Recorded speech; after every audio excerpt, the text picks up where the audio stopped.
السلام عليكم ورحمة الله وبركاته. الحمد لله رب العالمين، والصلاة والسلام على أشرف الأنبياء والمرسلين نبينا محمد وعلى آله وصحبه أجمعين ومن تبعهم بإحسان إلى يوم الدين. أما بعد، عن أبي هريرة رضي الله تعالى عنه قال: قال رسول الله صلى الله عليه وسلم: كل أمتي يدخلون الجنة إلا من أبى. قالوا يا رسول الله ومن يأبى؟ قال: من أطاعني دخل الجنة ومن عصاني فقد أبى. رواہ البخاری۔ معزز ناظرین، پیارے بھائی اور دوستو، امید کرتا ہوں کہ آپ تمام حضرات خیر و عافیت سے ہوں گے۔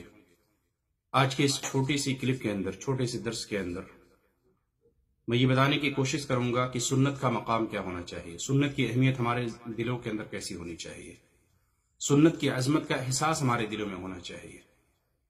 آج بہت سارے ایسے لوگ ہیں جو سنتوں کا جانے انجانے میں انکار کر دیتے ہیں، اپنے عمل سے، اپنی زبان سے، اپنی بات چیت سے یہ ظاہر کرتے ہیں کہ وہ اس سنت پر عمل نہیں کریں گے، وہ اس حدیث کو قابل عمل نہیں سمجھتے۔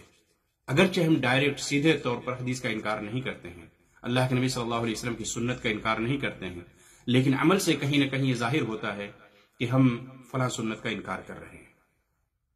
آئیے حدیث اور اس کے بعد صحابی رسول کا عمل میں آپ کے سامنے بیان کروں گا، جس سے اندازہ ہوگا کہ صحابہ کرام آپ صلی اللہ علیہ وسلم کی باتوں کو لے کر، آپ صلی اللہ علیہ وسلم کی سنت کو لے کر کتنے سیریس رہا کرتے تھے، کتنی زیادہ ان کے اندر حرص موجود تھی کہ جہاں ان کو کسی حدیث کا، کسی بات کا، کسی سنت کا علم ہوتا تھا، فوراً اس کو عمل کرتے تھے، فوراً ان کو اپنی زندگی کے اندر لانے کی کوشش کرتے تھے۔ کوئی ان کا عمل کسی حدیث، کسی سنت کے خلاف ہوتا تھا تو فوراً اپنے عمل میں تبدیلی پیدا کرتے تھے۔ یہ صحابہ کرام کے اندر جذبہ کوٹ کوٹ کر بھرا پڑا تھا۔ کئی ایک مثالیں موجود ہوں گی، سووں مثالیں موجود ہوں گی، لیکن آج کے درس کے اندر میں صرف ایک مثال کوٹ کروں گا، ایک حدیث آپ کے سامنے رکھوں گا کہ کس طریقے سے صحابی کو کوئی حدیث معلوم ہوتی ہے تو فوراً اپنے عمل کے اندر تبدیلی پیدا کرتا ہے۔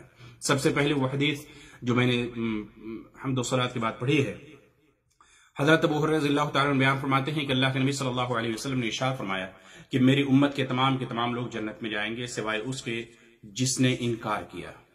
لوگوں نے کہا اللہ کے نبی صلی اللہ علیہ وسلم، اللہ کے رسول، ومن یأبی، انکار کون کرے گا؟ یعنی جنت میں جانے کا منکر کون ہوگا، انکار کون کرے گا؟ تو آپ صلی اللہ علیہ وسلم نے بیان فرمایا من اطاعنی دخل الجنہ ومن عصانی فقد ابا، جس نے میری اطاعت کی وہ جنت میں داخل ہوگا، اور جس نے میری نافرمانی کی گویا کہ اس نے جنت میں جانے سے انکار کیا۔ یہ حدیث صحیح بخاری کی ہے، حدیث نمبر 7280۔ آپ بھی اس حدیث کو صحیح بخاری کے اندر دیکھ سکتے ہیں۔ تو اس حدیث کے اندر اطاعت رسول کا حکم دیا گیا ہے کہ اللہ کے نبی صلی اللہ علیہ وسلم کی اطاعت لازم ہے، اس کے بنا انسان کی زندگی کامیاب نہیں ہو سکتی، انسان جنت میں نہیں جا سکتا۔ جنت میں جانے کے لیے اللہ پر ایمان کے ساتھ ساتھ اللہ کے نبی صلی اللہ علیہ وسلم کی اطاعت ضروری ہے۔ اللہ اور اس کے رسول کی اطاعت کسی بھی انسان کی کامیابی کے لیے ضروری ہے، کسی بھی انسان کے سرخروئی فلاح بہبودی کے لیے ضروری ہے، اور وہ شخص اسی وقت جنت میں جائے گا جب وہ اللہ کے نبی صلی اللہ علیہ وسلم کا سچا مطیع و فرمانبردار ہوگا، متبع سنت ہوگا، آپ صلی اللہ علیہ وسلم کی تعلیمات کو عمل کرنے والا ہوگا، آپ صلی اللہ علیہ وسلم کی تعلیمات کو اپنی زندگی میں ڈھالنے والا، آپ صلی اللہ علیہ وسلم کی زندگی کو اپنے لیے اسوہ اور نمونہ بنانے والا ہوگا۔ وہی شخص، اسی کی زندگی کامیاب ہوگی اور وہی جنت کے اندر جائے گا۔ آج اگر ہم اپنی زندگی کے اندر دیکھیں، اپنی نجی زندگی میں دیکھیں، گھر، خاندان، معاشرہ چھوڑ دیجیے، اپنی نجی، ہر شخص اپنی زندگی کے بارے میں دیکھے تو اپنے عمل سے کہیں نہ کہیں یہ ظاہر کر دیتا ہے کہ یہ سنت قابل عمل نہیں ہے، اس سنت پہ وہ عمل نہیں کر سکتا ہے۔ کتنی سنتیں ایسی ہیں کہ ہم دن بھر میں کھلم کھلا اس کا مذاق اڑاتے ہیں یا ہم ان کا انکار کرتے ہیں۔ کتنی ایسی سنتیں آپ خود دیکھ لیجیے، چاہے وہ داڑھی کا مسئلہ ہو، چاہے کپڑا ٹخنوں سے نیچے پہننا ہو۔ آپ سوچئے، کپڑا ٹخنوں سے نیچے پہننا یہ گناہ کبیرہ ہے، لیکن کون اس کو گناہ سمجھتا ہے؟ گناہ کبیرہ تو چھوڑ دیجئے، گناہ تک لوگ اس کو سمجھنے کے لیے تیار نہیں۔ ایک نہیں، ہزاروں بیماریاں ہمارے معاشرے کے اندر ہیں جہاں پہ حدیث کی صریح مخالفت کی جاتی ہے، جہاں پہ سنت کی صریح مخالفت کی جاتی ہے، لیکن ہمیں احساس تک نہیں ہوتا، ہمیں شعور تک نہیں ہوتا۔ ایک واقعہ، ایک صحابی رسول کا ایک واقعہ بیان کر کے میں اپنی بات کو ختم کروں گا تاکہ یہ درس لمبا نہ ہو، مختصر درس دینا ہے۔ ایک صحابی عبداللہ بن عباس رضی اللہ تعالیٰ عنہ بیان فرماتے ہیں کہ رسول صلی اللہ علیہ وسلم نے ایک آدمی کے ہاتھ میں سونے کی انگوٹھی دیکھی۔ ہمیں معلوم ہے کہ مردوں کے لیے سونا حرام ہے، دنیا کے اندر مرد سونا نہیں پہن سکتا۔ اللہ رب العالمین نے مردوں کے اوپر سونا حرام قرار دیا، گولڈ حرام قرار دیا، پہن نہیں سکتا، چاہے وہ انگوٹھی ہو، چاہے چین ہو، کوئی بھی زیور ہو، مردوں کے لیے حرام اللہ کے نبی صلی اللہ علیہ وسلم نے قرار دیا ہے۔ عورتوں کے لیے جائز ہے، عورتیں پہن سکتی ہیں، عورتوں کی زیب و زینت کی چیز، لیکن مردوں کے لیے سونا حرام ہے۔ جنت کے اندر وہ پہن سکتے ہیں، جنت کے اندر یہ نعمت ان کو مہیا کی جائے گی۔ تو ایک آدمی کے بارے میں کہتے ہیں ان کے ہاتھ میں انگوٹھی تھی، تو آپ صلی اللہ علیہ وسلم نے ان کے ہاتھ سے اتارا اور پھینک دیا، نکارا اور پھینک دیا۔ آج دیکھیے ہمارے ہاں لوگ منگنی میں کیا ہے، انگوٹھی ہے تو چین ہے تو سیکڑ ہے، کیا اس کی فرمائش کرتے ہیں۔ اگر وہ نہ ملی تو نکاح رد ہو جاتا ہے، وہ نہ ملی تو منگنی جو ہے ختم ہو جاتی ہے، رشتہ ختم ہو جاتا ہے، رشتہ کاٹ دیا جاتا ہے۔ ایک عظیم رشتہ صرف چند فرمائشیں پوری نہ ہونے کی وجہ سے رشتہ ختم کر دیا جاتا ہے۔ دیکھیے صحابی رسول، ان کے ہاتھ میں سونے کی انگوٹھی تھی، تو آپ صلی اللہ علیہ وسلم نے اسے نکالا اور پھینک دیا، اور آپ صلی اللہ علیہ وسلم نے ارشاد فرمایا، کیا تم میں سے کوئی شخص جہنم کا ایک شعلہ اٹھا کر اپنے ہاتھ میں رکھ لیتا ہے؟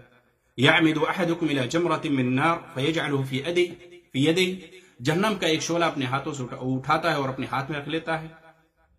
پھر جب رسول صلی اللہ علیہ وسلم چلے گئے، انگوٹھی نکالی، پھینک دیا، سمجھایا اور سمجھا کر چلے گئے، تو ایک آدمی اس کے پاس گیا اور کہا کہ انگوٹھی ہے تمہاری، اٹھا لو، ٹھیک ہے پہننا نہیں لیکن اٹھا تو لو، اس سے فائدہ اٹھانا۔ تو اس شخص نے کیا کہا، لا واللہ، نہیں اللہ کی قسم، قسم اللہ کی، لا آخذہ ابدا وقد طرحہ رسول اللہ صلی اللہ علیہ وسلم، اللہ کی قسم میں اس کو لے نہیں سکتا جس چیز کو اللہ کے نبی صلی اللہ علیہ وسلم نے پھینک دیا ہو۔ آپ صلی اللہ علیہ وسلم نے اس انگوٹھی کو اٹھائی اور پھینک دیا، میں اس کو کیسے لوں گا، میں نہیں لے سکتا۔ یہ صحیح مسلم کی روایت ہے، حدیث نمبر 2090 یہ ایک مثال، ورنہ ایسی کئی مثالیں پیش کی جا سکتی ہیں صحابہ کرام کے عمل سے، کہ جہاں ان کا عمل کسی حدیث کے خلاف، کسی سنت کے خلاف ہوتا، جہاں ان کو علم نہ ہوتا، علم نہ ہونے کی وجہ سے، یہاں پہ علم ہوتے ہوئے حدیث کی دھجیاں اڑائی جا رہی ہیں، علم ہوتے ہوئے سنت کی مخالفت کی جا رہی ہے، وہاں علم نہیں ہے، لیکن جیسے علم ہوا فوراً اس کو اپنی زندگی میں ڈھالنے کی کوشش کیا۔ آج ہم اور آپ کہاں ہیں؟ ہم اپنی نجی زندگی میں کہاں ہیں؟ ہم اپنے گھر اور خاندان میں کہاں ہیں؟ اس لیے ہمیں چاہیے کہ ہم سنت کی مخالفت نہ کریں، اللہ کے نبی صلی اللہ علیہ وسلم کے سچے موتی اور فرمانبردار بن جائیں، آپ صلی اللہ علیہ وسلم کی سچی اطاعت کرنے والے بن جائیں، آپ صلی اللہ علیہ وسلم کی سچی اتباع کرنے والے بن جائیں، آپ کی تعلیمات کو اپنی زندگی میں ڈھالنے والے بن جائیں، صرف زبانی دعوے دار نہ رہ جائیں، نعرہ لگائیں اور اسی طریقے سے سوشل میڈیا پہ ایکٹیو رہیں، لیکن وہیں بغل میں مسجد نماز پڑھنے کی فرصت نہیں۔